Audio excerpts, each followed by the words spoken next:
All right, back with another episode of the Cedric Maxwell Podcast. I am Josue Pavon, alongside Cedric Maxwell, and a very special guest. Dan Shaughnessy joins us, veteran writer from Boston Globe. Man, been covering the Red Sox since before I was born. What's going on, Dan? It's good to see you. Everything's going good here. It's a privilege to be on the Cedric Maxwell Podcast. I'm just here to say that. Well, you know, I want to start out. I want to start out big, man, because I got to ask you: did you use steroids or something? Because people been going at you. I read some of the articles and some of the comments about you. Ooh. And David Ortiz. Just get into it a little bit, because this is some hot stuff. Yeah, Max, let's get right into it. Max, you know how it goes in the Boston media biz, and what we do. We're truth tellers. We give our opinions. Not always popular. It could be Howard Manley, could be me, could be a number of people. And stuff gets said, and not everybody reacts the same way. And I understand that. I always felt like if I wrote something and folks didn't like it, try and show up the next day, be there, take your beating like a man, and go on to the next thing. Ultimately, it's only sports. We're doing sports stuff, and it's fun and games, and it's not political, and it's not affecting people's, wallets and their taxes and their families. And really, it's supposed to be fun. And you and I can have disagreements about sports and like this guy, not like this guy, and should be able to then, break bread, have a beer, whatever, and just get along. I'm okay with that. But if somebody wants to get nasty with me because they didn't like something that I wrote, I understand that. No one likes to be criticized. I get that. So I think what you're referencing here is, David Ortiz. Can we use bad words here? Yes, you can. Oh yeah, we keep it 100 here. We keep it on. 100, he called me an asshole on the radio last week, and they didn't even blurt it out. They didn't even bleep it. It just went out there. So that was kind of interesting. And he's a popular guy, and he deserves it. The guy delivered on a big level here for 15 years and 3 championships, and he's Big Papi. Everybody loves him. I understand that.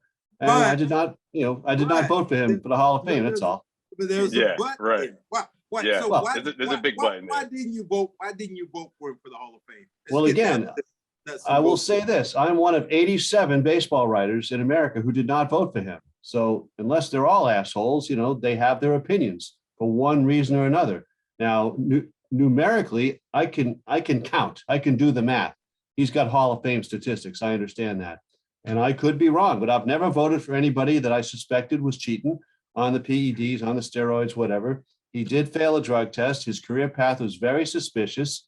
And I never voted for Bonds, Clemens, Palmeiro, McGuire, Sosa, down the line. And I wasn't going to, just because he's a hometown guy, change my standards on this. So I understand I'm the jackass in this. I get it. But like Max says, I'm not the one who had the positive PED test.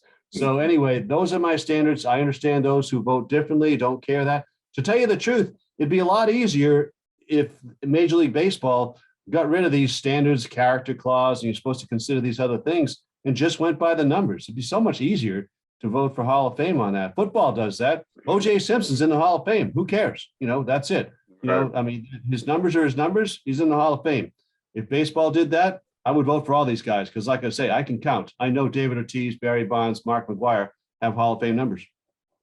Well, I think the first question I have for you, Dan, is where's the transparency, right? Because we know that he tested positive, but we don't know exactly what he tested positive for. Now, in the past, he's talked about that. He said that he would love to know, but I'm thinking, what's the difference between now and 7, 9, 10 years ago, where he could have done his own, personal investigation or hired somebody, or 2, where's Major League Baseball with that transparency and saying this is what he tested positive for? Well, Max knows this as well as any athlete. Within the games, there's guys that get preferential treatment and get guys that get favored more than other guys. That's just the nature of the world. And Major League Baseball loves David Ortiz. He's Santa Claus. He's good for the game. Yeah. They're struggling to have a young audience. They're struggling to get a market share of the sports pie, and so that they can ill afford to turn away from a guy who's as popular as he is. So he basically got a presidential pardon from the Commissioner of Baseball for a positive test. The other guys that tested positive that were named in that were Sammy Sosa, Alex Rodriguez, and Manny Ramirez. None of them got the same presidential pardon. David Ortiz got it. So whatever, I understand and this is just the way it goes. So baseball loves him, and he loves him back, and he's going to the Hall of Fame, and good for him. So my little vote didn't matter, and neither did the other 87 guys who didn't vote for him. Well, it does matter because you are shining a light on something that was obvious. You know, I love David Ortiz, but I don't know enough about Major League Baseball to tell you what was going on during that era. And I look at Bonds, who was one of my favorite players of all times, and who was going to be a Hall of Famer regardless. And now doesn't look like he's going to turn that page. Here's the irony. The irony of all this is must have been about 2 months ago. I was on a flight going to Chicago for a autograph signing session. The gentleman behind me, I stand up, get off the plane in Chicago. Gentleman behind me says, "Watch out, big fella, you're gonna hit your head." Who is he? Pete Rose. and I was like, then he said, so I introduced myself. I said, "Hi, Mr. Rose. My name is Cedric Maxwell." He's like, "Cornbread? Oh my God, you are a bad motherfucker, man. I'm telling you." And I was thinking in my mind, like, I know this dude bet on me. I know he did, but it was just so ironic that, you know, I was to meet him, and also Canseco was at the same appearance that I was at. Yeah. And I looked at some of those guys you talk about who were great players, but the era, man, that's a scary era when you talk about all the things that were done. You look at Mark McGwire, that was magical. That year that they had the home run race, but now you say it was all for naught. It was all cheating, right? A lot of it was chemically enhanced. I would agree with that. And don't forget that home run chase of '98. It came 4 years after the baseball. They lost the World Series because of a labor issue, and people were really down on baseball. They were looking for something to hang their hats on, and the home run chase gave people a reason to like baseball again. Is that another thing too? You know, is that a big part of this, Dan? You know, the timing of this. You know, the fact that the curse of the Bambino happened in 2004. You know, the test happened when at a time where they're looking at big names, and quite frankly, David Ortiz wasn't quite there yet, right? I mean, that was the year that he was a backup for the Red Sox, and he sort of popped, you know, after those reports were coming out. But of course, he still made his name was still linked in that 2003. Right. And I know this is unfair. It's what do you call circumstantial evidence? It's not fair. I didn't vote for Jeff Bagwell, Mike Piazza, Pudge Rodriguez. They're in the Hall of Fame. They just didn't look right to me. Some stuff doesn't look right, and so that's unfair. I understand that.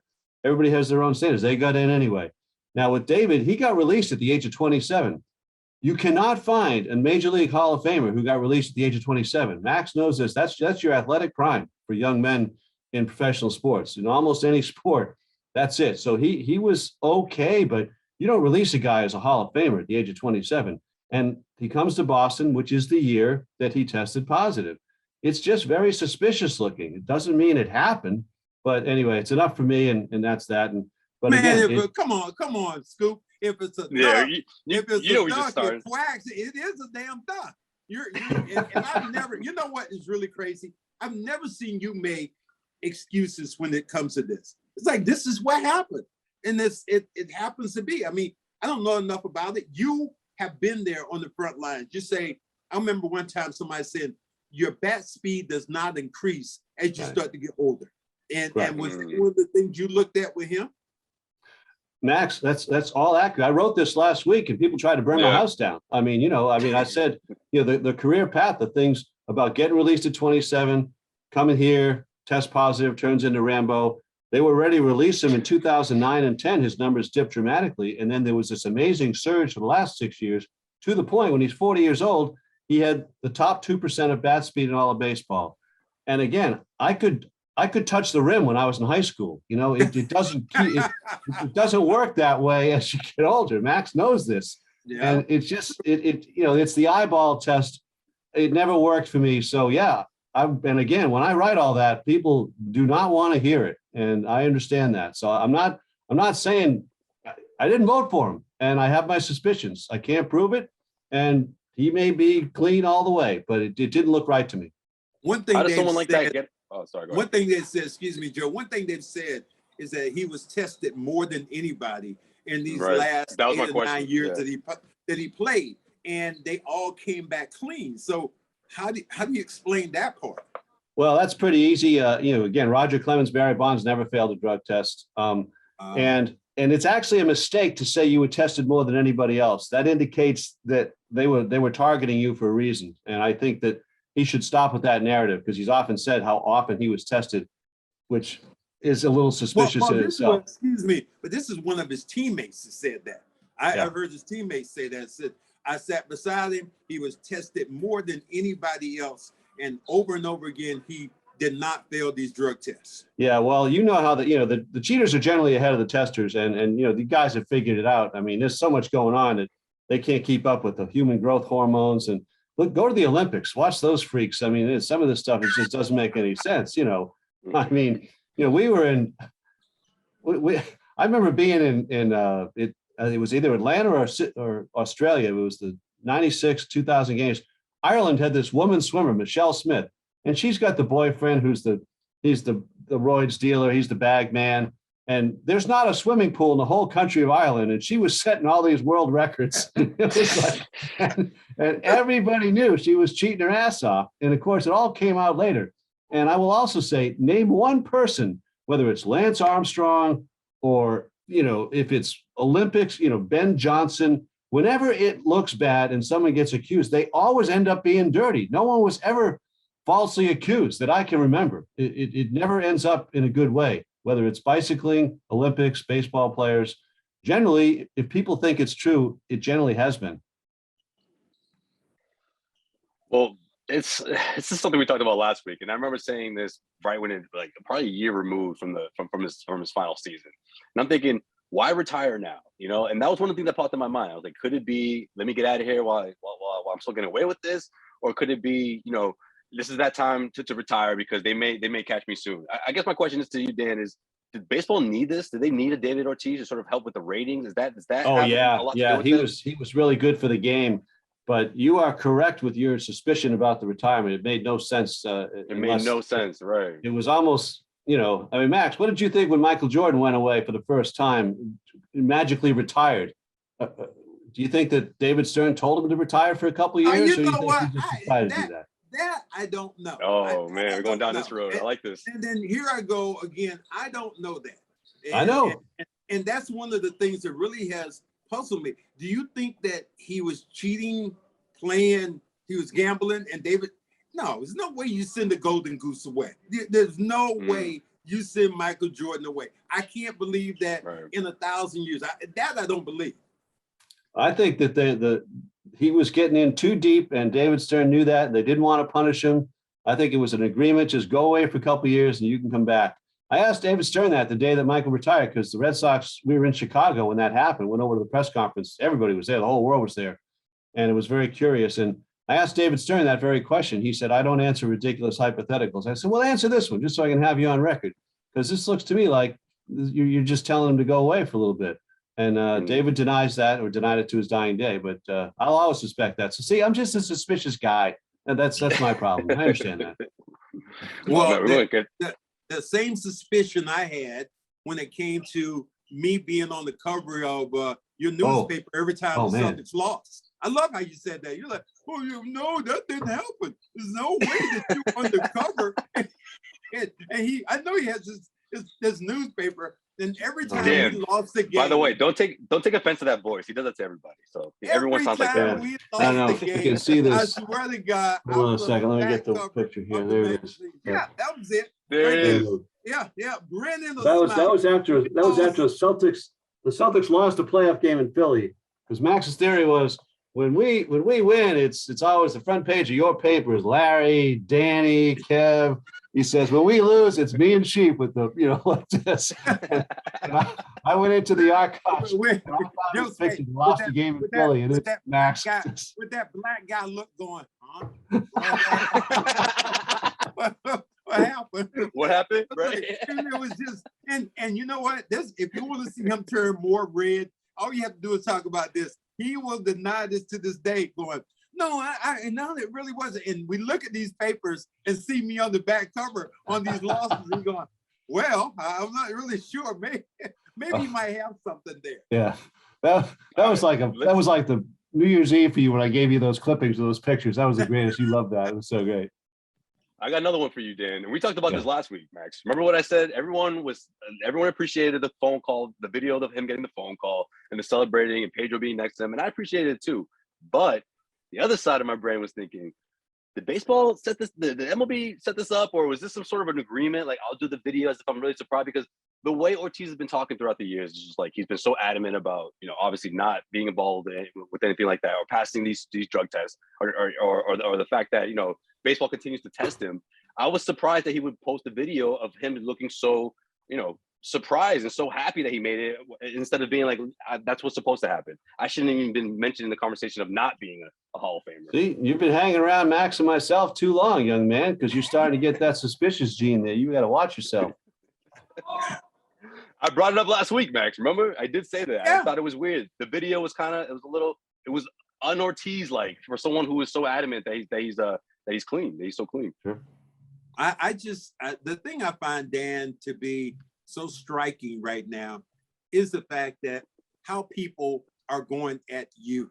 And it's almost a personal front. And I remember that. And the only reason I say that is because anytime I have said anything about Larry Bird that would even turn the page, it seemed like it might have been, and it doesn't even have to be critical, but those people will come out of the woodworks and attack me personally for something I said. One of my examples I give you, I talked about Kevin Garnett. I said he might be the greatest all-around player the Celtics have ever had. People are mad at you. And people went at me as if like I had said something bad. And matter of fact, Greg Dickerson, who was reporting at the time, went to Larry and told Larry that. Larry said, well, Max is going to quit on them like he quit on us. And I didn't even understand that. I was like, what did that have to do with anything? So I guess what I'm saying is, are you surprised with the personal attacks? No. No, I've been doing this a long time. I mean, again, the social media didn't exist as much, when I was covering you guys, Max, but I was the only guy that wrote about Larry getting into that barroom fight in the 85 finals when you guys lost. And I really felt that was newsworthy because he didn't shoot well after that. And the Celtics didn't win the playoffs that year. And they had a really good team. As you know, that team was stacked. I know you got blamed for the whole thing, even though they had 4 Hall of Famers in the thing. But I thought, and again, had there been social media then, again, I would have had my house burned down on that one too, because people love these guys more than they love their own families. And that's a little bit skewered. And I understand it.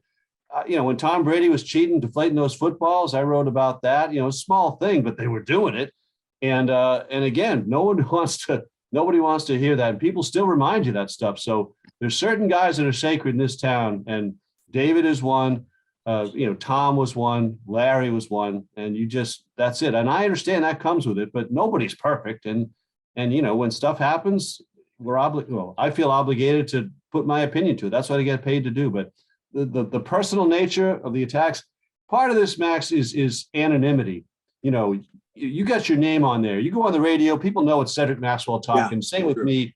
So we're a little more careful with that. But when you're behind a keyboard and you're anonymous, you just, you can kill anybody and say the meanest things. And that's what Twitter's all about, and just, taking out your grudges. And, it's a lot of lonely, anonymous people, and that's the way to do it. Most people wouldn't say that to your face. I mean, I don't think too many of your critics would get in your face and say this or that. And, of course I have, and, you were always polite about that, but there's just not a lot of accountability when you have anonymous commentary, because you're just going to get. Well, look at this. Robert Parish's wife wasn't, anonymous. She came right at you.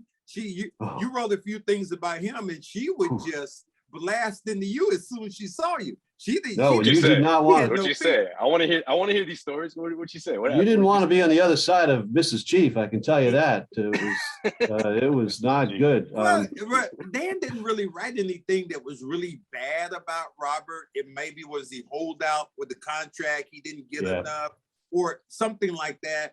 And all I remember is Nancy just going ballistic when she saw you. She went at you like, you had stole money out of a damn pocketbook. I was like, what the hell is that?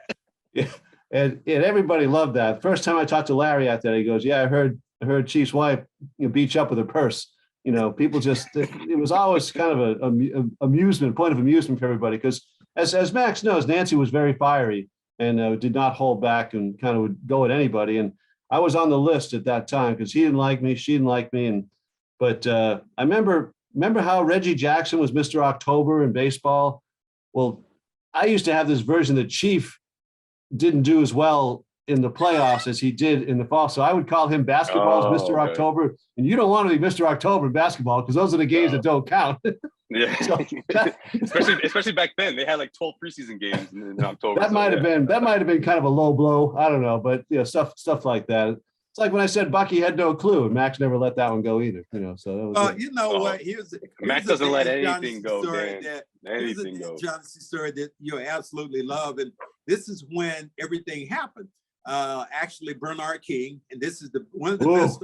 We can go over this. Well, Bernard King had been scoring like hell against Detroit before they played us, and so they win the series. They go ready to play us, the Knicks, and they're writing all these stories about Bernard King coming in and da, da, da. So Dan Shaughnessy comes to me and said, "Hey, Bernard King is scoring 40 a game. What are you gonna do about it?" And I looked at him. I said, just like this, I said, "Ain't no bitch gonna walk like this, score 40 points on me." And Dan looked at me, he's like, "Well, I'm about to write that down." I said, "I don't give a shit. Write it down if you want to." And he wrote it the next day in the paper. KC went crazy. Bernard King went crazy. But that was a lesson I learned about, where you would go as a reporter. Because when I said, go ahead and write it down, you're like, well, I am. And I didn't believe that you actually were going to write it down. And you did.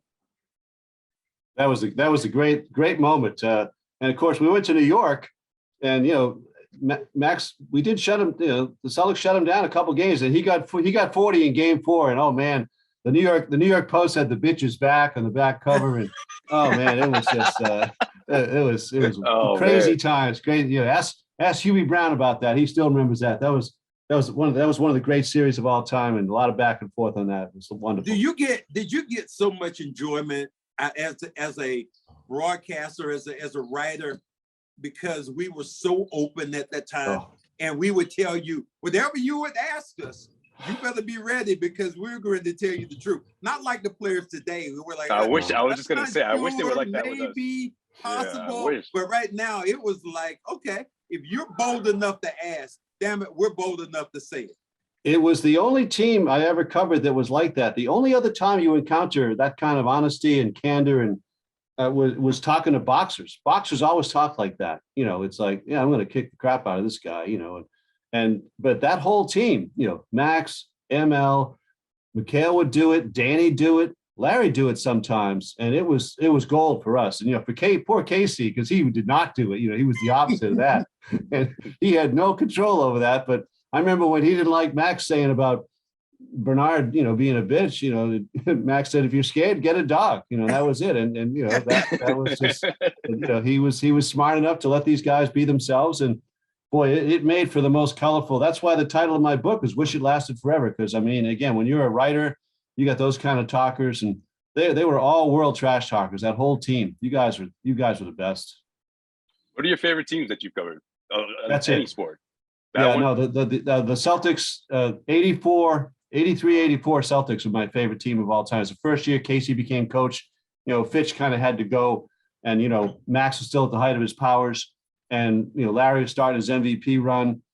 Chief and Kevin, the whole thing. ML was on the way out, but he was still able to contribute. So and DJ had just come on board, who we all loved. It was just a stand-up guy. DJ is smart enough to always criticize himself, so you could never criticize him because he'd say worse stuff about himself. So that was a good weapon he had. And that whole team, really, it was, Chief didn't like me, but it didn't matter. There was so many other guys. A guy like Scott Wedman didn't say much of anything. But, for the most part, it was, again, all world trash talking team. And the Celtics-Lakers finals, I did the Red Sox winning the World Series in 2004, coming back to the Yanks 3-0, biblical 86 years. That's the best overall story I ever covered. The best team, the best single event is the 84 finals Celtics-Lakers. All those Hall of Famers back and forth, the 2-2-1-1-1 format, the trash talking that went on, Mikhail's takedown, Max hopping my back, all that stuff. You go back, and I hope these young people appreciate that. Go watch the ESPN 30 for 30 on it. It's the greatest thing ever. Max has a good story about that. Max, tell him about the Tatum story. Oh, just Jayson Tatum. He tells the story, Dan, that he really didn't know who I was. And so after the 30 for 30, I'm out on the court before a game, and he walks in, and he's walking in ready to shoot around, and he says, cornbread. And I looked at him, I'm like, dude, what's wrong with you? He said, man, I saw that 30 for 30. Damn, you a bad motherfucker, man. Look, he didn't even know who I was, but that 30 for 30 made us live, took us into a whole another level, another generation of fans because my kids looked at me and said, damn, Dad, you said that, or you were talking to James Worthy like that. It's like, yeah, I didn't have no friends. This is what I loved during that era. Not only as broadcasters, we hated all these other people, but we hated the opposition just as much. And that's something that I look at now in sports, which is completely different. Do you think so? It's absolutely. Yeah, everybody's hugging everybody after the games, and there was no hugging Bill Laimbeer after those Detroit games, and no hugging going on there. And wait, they weren't swapping jerseys after the game, Dan? Really? They weren't taking pictures and swapping jerseys? Larry hated Laimbeer so much. His whole All-Star weekend was worked around whether Laimbeer was a reserve or not. So every year when Larry got named a starter, he'd say, you guys got to come tell me when the reserves are announced, because I can't stand when Laimbeer makes the team, because I got to go. It ruins my weekend. I got to go to practice on Saturday and get on the bus, and Bill's sitting there and he goes, good morning, Larry. And I got to say, fuck you, Bill, because he did not want any part of being a teammate of Bill Laimbeer at any point in the season. This is absolutely. I never heard that story before, man. That's funny. It's so colorful, and Dan, that's why I think we wanted you on, because you don't have, and on our show, you don't have a filter. And I like this about where we're going with it in our podcast, because me and Josue, where do we keep this show on, Josue? We'll keep it on 100%. Even on nothing, everything's on the table. Right. Yeah. So I think that is really the crux of it. Now, before we let you go, we have to ask you about what you think about Brady retiring and all the things that might have went along there, because you've been on top of this for the longest time. Do you feel he's going to retire? Oh yeah. I think the word got out. I mean, if he says he's not retiring in the next 2 weeks, that's going to be kind of a big diss for ESPN. They got egg on their face, but right now they're still not incorrect, and I think they are correct. I think it wasn't done on Tom's terms. Somebody in the family kind of leaked it, I believe. Someone leaked. I think someone leaked. Tom wants to control that message. It got out ahead of it. I think he'll have a day in the next week or two. This is kind of a nice soft landing now, but they got 2 weeks till the Super Bowl. He comes out this week, Wednesday, Thursday, Friday, or early next week. Not take away from the Super Bowl, just do it on his own terms. And that should be. Why would you keep going if you were him? He's got all the money. He's got the brand. He's won all the championships, and he could get hurt. Why would you keep playing? I mean, it's nutty. I think it's a smart move. I hope he is done. And what a career. And, in Boston, it's just, he's on that pantheon. And really, Bill Russell's really the only guy that can go with him. Russell won 11 championships. No one's going to top that. But playing pro football in the 21st century and getting to 9 Super Bowls, no one's going to top that either. It's really remarkable what he did.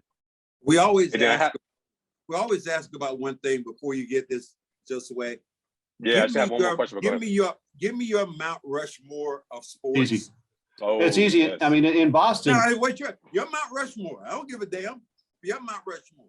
I mean, in Boston, it's obviously Ted Williams in baseball. It's not in Boston. This is your Mount Rushmore. All sports. All sports. Your Mount Rushmore. Tough. If we're building in the back of your yard and we're saying, damn it, we get ready to put them up right now.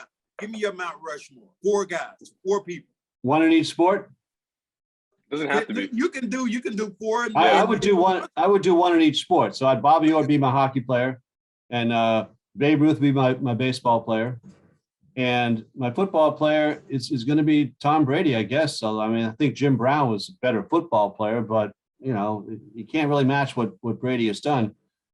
And for basketball, this is a tough one. I don't think you're going to like this one, but I'm kind of a Wilt Chamberlain guy. People don't realize the man averaged 50 points a game, I mean, for a whole season. and never came out of a game, never fouled out of a game. I know he only won 3 championships. I know the flaws, but if he had the cast of characters that Russell had playing with him, he'd have won more. He wouldn't have won 11, but he'd have won more. And I just think that they changed rules for him. He had a body like LeBron, but he was 7'1". And I know there were more rebounds then, so the numbers are a little bit deceiving, but like 30 rebounds a game, stuff like that. You don't have as many missed shots now. And I know he didn't have the 3-point game, the perimeter game, and all that stuff, but he was so dominant. They had to change the rules for him. They made the lane wider, and the way you did free throws, and everything just changed. I just think no one was ever that far ahead of the rest of the competition. Not Michael, not Russ. So Chamberlain's my guy in basketball. I know no one likes to say that anymore, but he's it. Okay, that's not bad. All right, I guess my last question is... Wait, I'm going to let you finish it and go ahead. Okay, no, I'm just going to do one more last question, then we'll wrap up. My question for you, Dan, is for this Celtics team, what's it going to take for them to return to the conversation of championship contenders? If you had a look into the future, do you see Tatum and Brown leading that team, or does something else happen? I'm not liking what I'm seeing. I know it's unfair. And again, we're not in the room. We don't have boots on the ground anymore. So when things were going south for the Celtics in 82, 83, I knew that they were done with Bill Fitch. Change was coming. Tiny wasn't really what he had been. There were things that you could see that we were close. We knew who liked who and all the stuff. I don't know that anymore. Maybe Max does, but we're not around these guys. So I don't know if Tatum and Brown like each other. I don't know that they're doing what young Ime wants them to do. I can't imagine this is what he's teaching, what we're seeing, the ISO ball at the end of games and all this. The team really is hard to watch, disappoints me. And I know how great they are, but they're also not as young as everybody says. I know it's 25 and 23, but you're also talking about 6 and 5 years in the league now. 6 and 5 years in the league, man, oh man, you should be MVP by then if you're going to be the thing. So I don't like it, and something's got to give. Whether it's and they gave him a new coach, so I'm not impressed that they're as mediocre as they've been. Very hard team to watch. And Max, could you have them play a good team? I know they're playing Miami. Finally, they played as bums every night. Every team sucks that they play. So why are there so many bad NBA teams anyway? So yeah, I found it hard to watch, and I would be for shaking it up big time, trading one of them. Wow. Okay. All right. We'll wrap up with that. Dan Shaughnessy, When It Lasted Forever, Life with Larry Bird, Celtics, brand new book, guys. Go check it out. And Dan, I appreciate you stopping by. It's a privilege to be on Max's podcast, and very nice to meet you, young man. Way to go.